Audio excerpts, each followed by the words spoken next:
Where to go on the first day of the tribulation? Jesus warned us. There's a specific instruction Jesus gave his followers that could mean the difference between life and death when the tribulation begins. But here's what will shock you.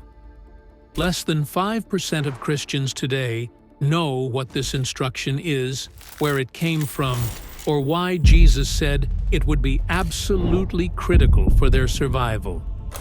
Jesus didn't say, wait. He didn't say, pray about it. He didn't say, form a committee or seek counsel from church leadership. You will be shocked when you find the 7 discoveries about the beginning of the tribulation. Discovery 1. The first day of the tribulation. The abomination of desolation returns. Jesus spoke of a great desolation that would mark the beginning of the worst period in human history. Daniel 9 also describes it. Then he shall confirm a covenant with many for 1 week. But in the middle of the week he shall bring an end to sacrifice and offering. And on the wing of abominations shall be one who makes desolate. This is the moment the world shifts from deception to destruction. In the middle of the 7-year tribulation period, the Antichrist will enter the rebuilt temple in Jerusalem and declare himself to be God. He will stop the Jewish sacrifices, place his own image in the Holy of Holies, and demand that the entire world worship him. Let no one deceive you by any means, for that day will not come unless the falling away comes first, and the man of sin is revealed, the son of perdition, who opposes and exalts himself above all that is called God, or that is worshipped, so that he sits as God in the temple of God, showing himself that he is God. 2 Thessalonians 2, 3-4. This isn't symbolic. This isn't metaphorical. This is a literal person committing a literal act in a literal temple that will trigger the literal fulfillment of Jesus' escape instructions. And when it happens, when you see the abomination of desolation standing in the holy place, you'll have minutes, not days, to respond. Because what happens next makes 70 AD look like a practice session. Discovery 2. Where do you flee? Revelation 12 tells us. But here's the question that could literally save your life. When Jesus said, flee to the mountains, which mountains? When he said, run, where exactly are you supposed to run to? This isn't an academic question. This isn't theological speculation. If you find yourself facing the abomination of desolation, knowing the wrong location could mean the difference between supernatural protection and certain death. The answer has been hidden in Revelation 12 for nearly 2,000 years, waiting for the generation that would need it. Revelation 12:6 gives us the first clue. Then the woman fled into the wilderness, where she has a place prepared by God, that they should feed her there 1,260 days. The woman represents Israel, specifically the believing remnant of Israel, who will recognize the Antichrist's deception and flee his persecution. But the principle applies to all believers who find themselves in the tribulation. Notice 3 crucial details that will determine your survival. First, a place prepared by God. This isn't just any wilderness location. This isn't a general instruction to head for rural areas or find a cave somewhere. God has prepared a specific place, chosen in advance, equipped for what's coming. Second, they should feed her there. This isn't just about finding a place to hide. It's about finding a place where God will supernaturally provide food, water, and everything needed for survival. Just like he fed Israel in the Sinai wilderness for 40 years. Third, 1,260 days. Exactly 3.5 years. Half of the 7-year tribulation period. This wilderness refuge isn't a temporary hideout. It's a long-term sanctuary for the entire second half of the tribulation. But here's what's going to blow your mind. God may have been preparing this place for thousands of years. Has God already prepared a physical place, waiting in silence for this moment? The wilderness in biblical prophecy isn't just symbolic, it's geographical. When God told Israel to wander in the wilderness for 40 years, He didn't mean they should develop a wilderness mentality. He meant they should literally live in the physical wilderness between Egypt and the Promised Land. When Elijah fled to the wilderness, he didn't go to a spiritual state of mind. He went to the actual desert, where God fed him through ravens and sustained him by a brook. When David was fleeing from Saul, he didn't retreat into emotional isolation. He hid in literal caves in the physical wilderness of Judea. The pattern is consistent. When God says wilderness, He means actual wilderness.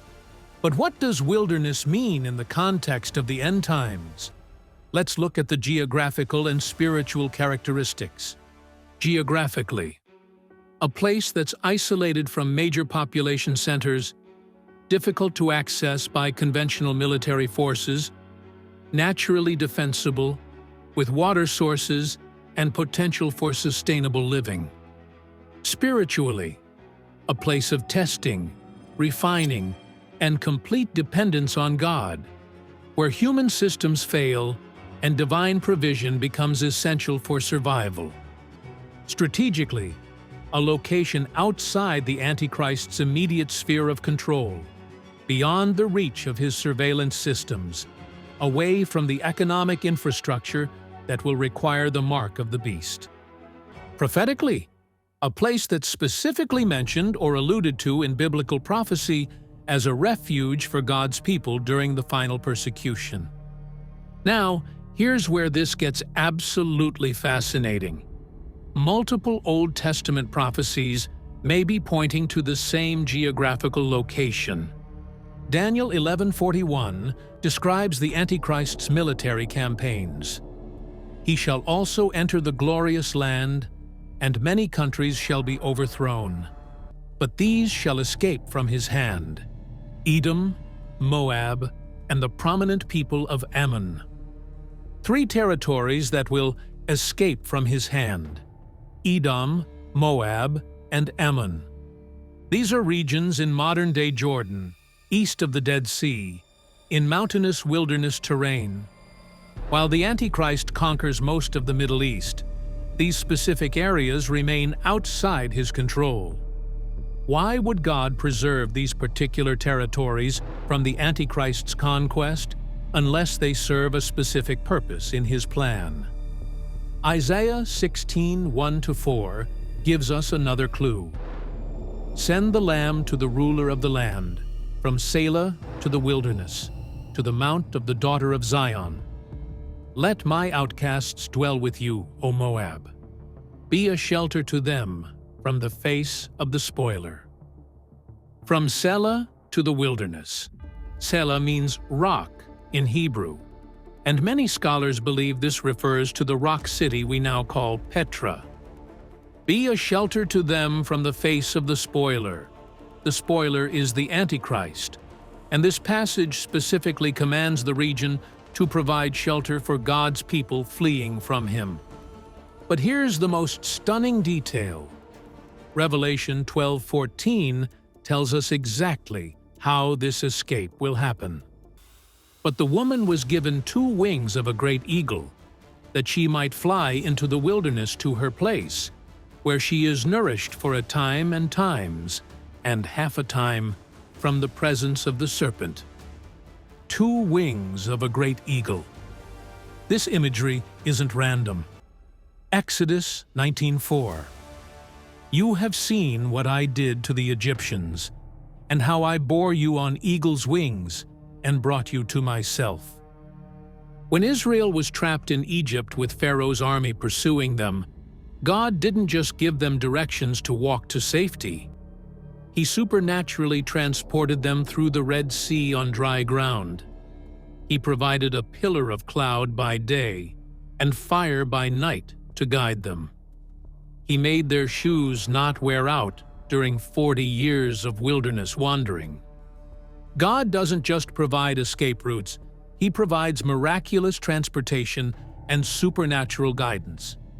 So when Revelation 12:14 says the woman will be given wings of a great eagle to fly to her place in the wilderness, it's describing divine intervention on a scale that will make the Exodus look small by comparison. Whether this means literal flight, supernatural speed, or divinely orchestrated transportation, the message is clear. God will personally ensure His people reach the prepared place. But here's what should give you chills. This isn't just about Israel. Revelation 12:17 makes it clear that Satan's fury extends beyond the Jewish remnant. And the dragon was enraged with the woman, and he went to make war with the rest of her offspring, who keep the commandments of God and have the testimony of Jesus Christ. The rest of her offspring, Gentile believers who find themselves in the tribulation, will also be targets of Satan's persecution. Think about the logistics. If millions of people from around the world need to flee to this wilderness location within hours of the abomination of desolation, how will they get there? How will they know where to go? How will they survive the journey? Human planning couldn't orchestrate such a massive evacuation, but divine intervention could.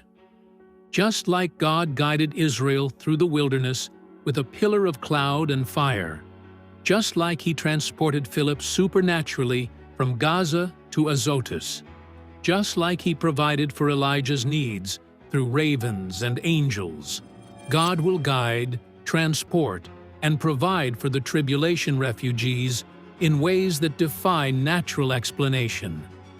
The wilderness becomes more than a hiding place. It becomes a miracle zone where God's supernatural power sustains life in impossible circumstances. And here's the most important detail of all. Where she is nourished for a time and times and half a time. Not just sheltered, not just hidden, nourished.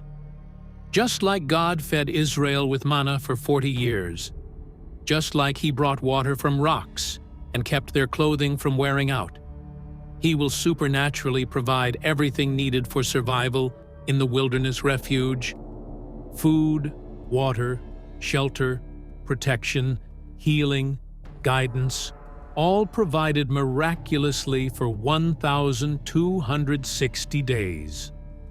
The place God has prepared won't just be a barren hideout where people struggle to survive. It will be a supernatural sanctuary where divine provision makes thriving possible even in the world's darkest hour. But you have to get there first, and you have to be there when the wings of the great eagle are provided. Because once Satan realizes where the refugees have fled, once he discovers the location of the prepared place, he'll marshal every force at his disposal to destroy it. But that's when the real miracle happens. Revelation 12:15-16. So the serpent spewed water out of his mouth like a flood after the woman, that he might cause her to be carried away by the flood. But the earth helped the woman, and the earth opened its mouth and swallowed up the flood, which the dragon had spewed out of his mouth. Even when Satan discovers the refuge and attacks it, the earth itself will supernaturally defend God's people. The wilderness isn't just a place to hide. It's a place where heaven and earth collaborate to preserve the faithful until Christ returns. Discovery 3: Spiritual deception. But the wilderness will be a place of spiritual clarity and divine protection. The world's most dangerous place becomes God's safest place. Discovery 5: The rise of the false prophet and the mark. But why is fleeing so urgent? Why can't believers just stay where they are and try to blend in? Because what the Antichrist establishes after the abomination of desolation isn't just persecution. It's a complete economic and spiritual prison. Revelation 13:11-17 describes the second beast, the false prophet. Then I saw another beast coming up out of the earth, and he had 2 horns like a lamb, and spoke like a dragon. He performs great signs, so that he even makes fire come down from heaven on the earth, in the sight of men. And he deceives those who dwell on the earth by those signs, telling those who dwell on the earth to make an image to the beast. He was granted power to give breath to the image of the beast, that the image of the beast should both speak and cause as many as would not worship the image of the beast to be killed. He causes all, both small and great, rich and poor, free and slave, to receive a mark on their right hand or on their foreheads, and that no one may buy or sell except one who has the mark or the name of the beast, or the number of his name. Will you take the mark to survive, or lose everything to remain faithful? This isn't just religious persecution. This is complete economic slavery. No mark, no food. No mark, no shelter. No mark, no medical care. No mark, no participation in society at all. And taking the mark means eternal damnation. Revelation 14:9-11. If anyone worships the beast and his image, and receives his mark on his forehead or on his hand, he himself shall also drink of the wine of the wrath of God, which is poured out full strength into the cup of his indignation. There's no middle ground, no compromise position, no way to play both sides. You either flee to the wilderness and trust God for provision, or you stay in the system and damn your soul forever. Discovery 6. When refusing the mark means running for your life. And here's what makes the situation absolutely desperate. Once the mark system is implemented, refusing it won't just mean economic hardship. It will mean active persecution and death. Revelation 13:7. It was granted to him to make war with the saints and to overcome them. And authority was given him over every tribe, tongue, and nation. Make war with the saints. This won't feel like religious persecution. It will look like law enforcement. It will be presented as public safety, national security, and social responsibility. The propaganda will be sophisticated. These people are selfish. They're preventing economic recovery. They're putting everyone at risk by refusing to participate in the new system. They're religious extremists who value their superstitions more than human lives. The entire world will be turned against anyone who refuses the mark, and the technology to hunt down and eliminate refusers will be unlike anything in human history. Facial recognition, biometric tracking, AI-powered surveillance, quantum computing, global databases, satellite monitoring. There will be nowhere to hide in the cities, nowhere to blend in, nowhere to disappear. That's why Jesus said, "Flee to the mountains." That's why the wilderness becomes the only sanctuary. That's why God has prepared a place far from the surveillance grid, far from the economic system, far from the Antichrist's reach. Discovery 7. The wilderness becomes the final sanctuary. But the wilderness isn't just about survival. It's about spiritual purification and preparation for Christ's return. Hosea 2:14-15.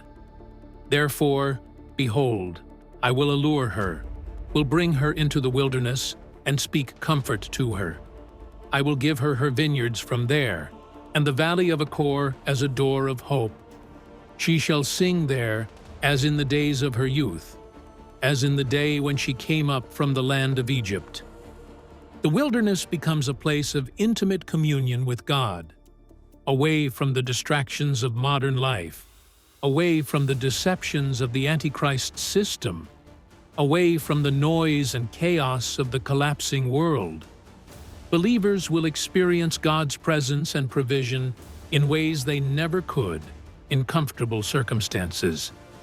Revelation 6:9-11 shows us the souls of tribulation, martyrs under the altar, crying out for justice. But those who flee to the wilderness won't just be victims. They'll be witnesses, worshipers, and warriors in the spiritual battle.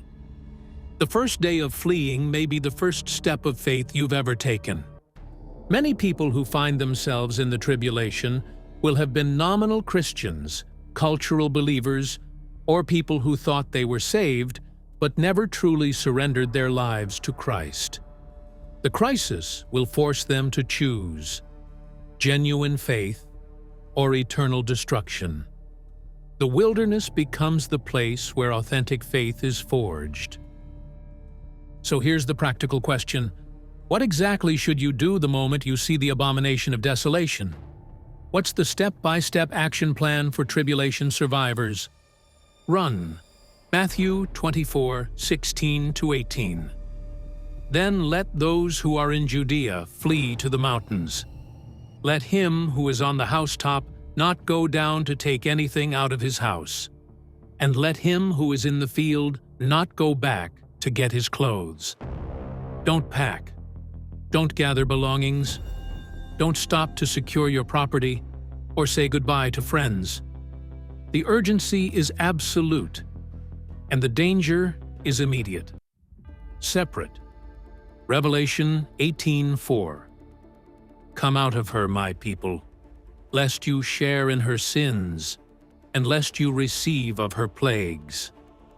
Gather. Hebrews 10:25. Not forsaking the assembling of ourselves together, as is the manner of some, but exhorting one another, and so much the more as you see the day approaching. Find other believers. Form communities of faith in the wilderness places. Survive. Matthew 6:26. Look at the birds of the air, for they neither sow nor reap nor gather into barns, yet your heavenly Father feeds them. Are you not of more value than they? Trust God for supernatural provision, just like He provided for Israel in the wilderness. Endure. Revelation 2:10. Be faithful until death, and I will give you the crown of life. Some will be martyred. Others will survive until Christ's return. Both are victories if you remain faithful. Discovery 8. The prophetic map.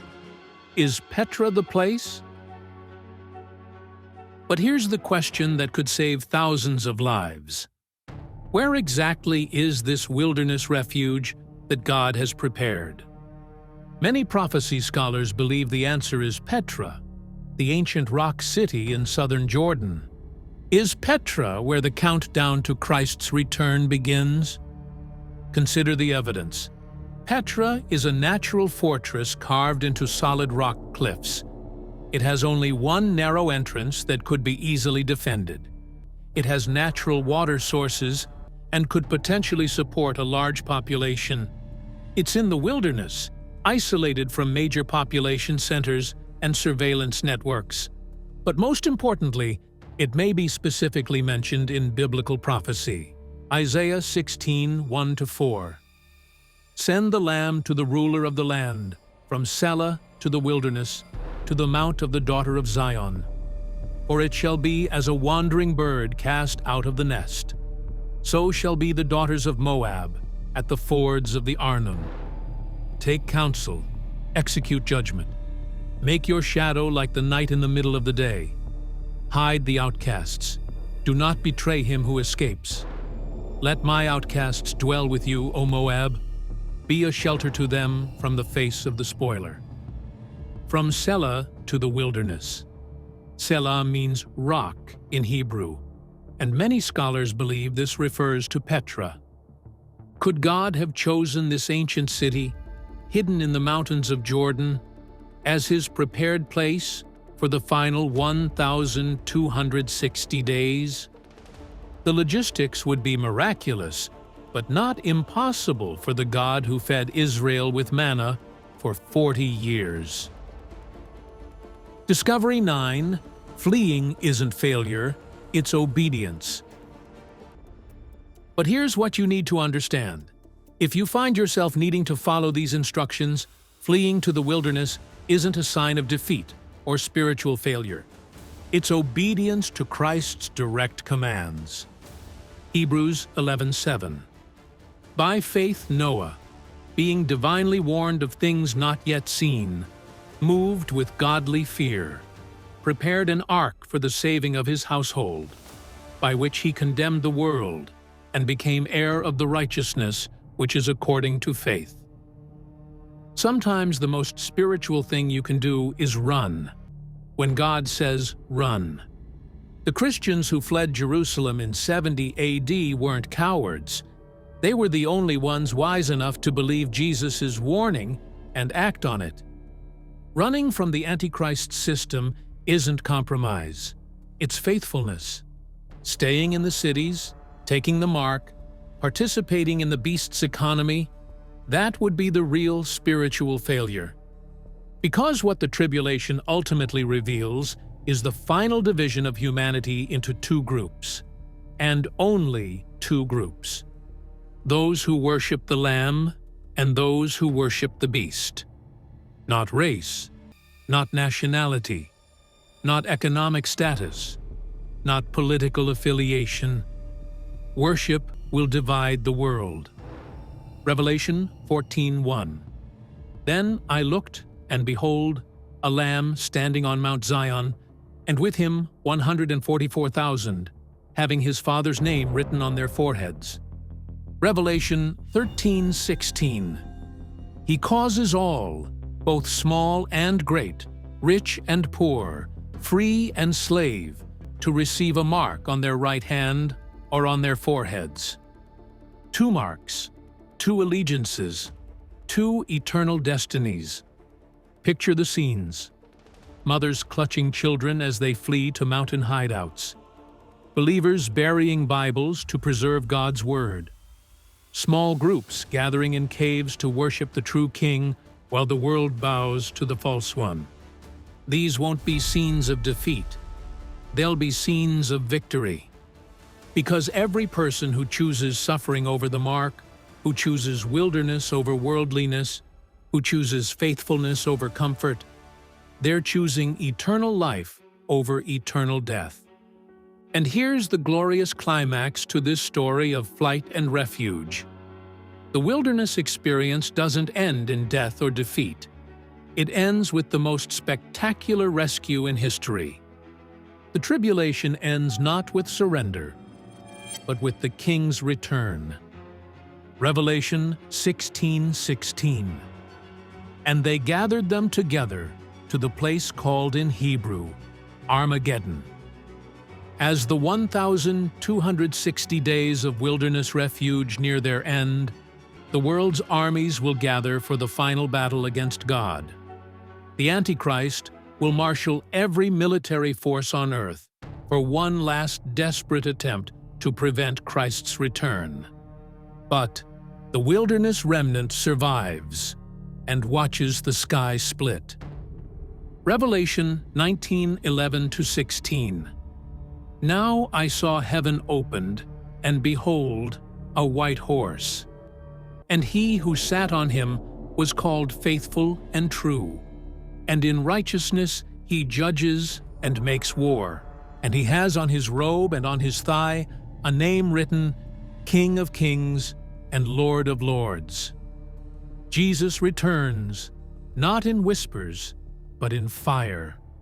And those who fled to the wilderness, who endured the persecution, who refused the mark, who remained faithful through the darkest period in human history, they get to witness the most glorious moment in human history. The king returns to claim his kingdom. Many seem to be confused because they do not understand the book of Revelation. However, what if there was an animation showing the entire book? Well, we created that. And to watch that, click here.